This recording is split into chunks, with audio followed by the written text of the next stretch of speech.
More than 15 months into this pandemic, and it's clear outbreaks like the current one in Sydney are not going away anytime soon. A move to the country has never been more appealing for many Australians. Last year, hundreds of thousands of people left big cities for life in the regions. But economists warn they may not get the services they're used to, as Emilia Terzon reports. Moving to the country has never been more alluring for Australians. This young family is taking a leap of faith to escape city life during the pandemic. There's no traffic lights to get to work. The weather's been a lot better.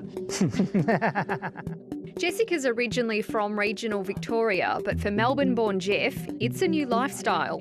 I've been able to go to a farm and chop up some wood, which is not what you do in the city.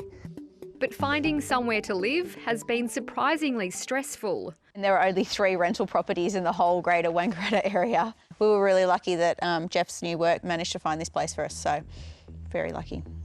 Prices are soaring in housing markets right across regional Australia. Compared to 2019, the number of homes on the market is precariously low. More than 230,000 people moved from the city to regional Australia last year, while less than 200,000 left. Overall, that's pushed net migration to the regions to its highest level since records began. Our story is not unique. There's a lot of people that are doing the same thing. Another new family in town is loving the laid-back lifestyle. But with just one car, they're struggling with Wangaratta's limited public transport. It's a bit of a culture shock because in the old days we lived near a station, we could get on the train, be in the city in 40 minutes.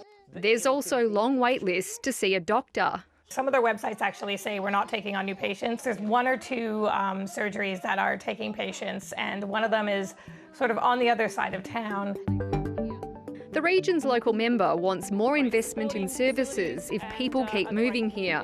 What surprises people is that unlike a metropolitan centre like Melbourne, for example, where there's hot and cold running services, the further you get away from a metropolitan centre, the less chance you have of being able to get those kinds of services readily.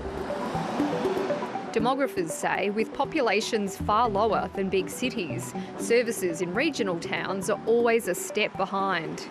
There's most definitely an economic side to the demand for services, and so money flows with the demand.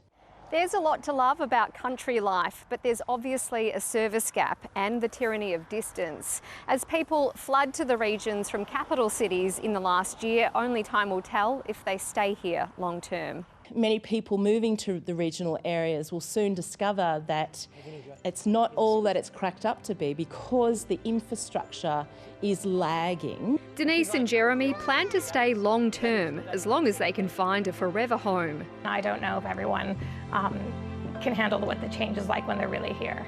Jessica and Jeff are also deciding if the change is right for them. I think we'll just give it a go and see what happens and see if we like it, see how we fit into the community. Giving a tree change time to grow.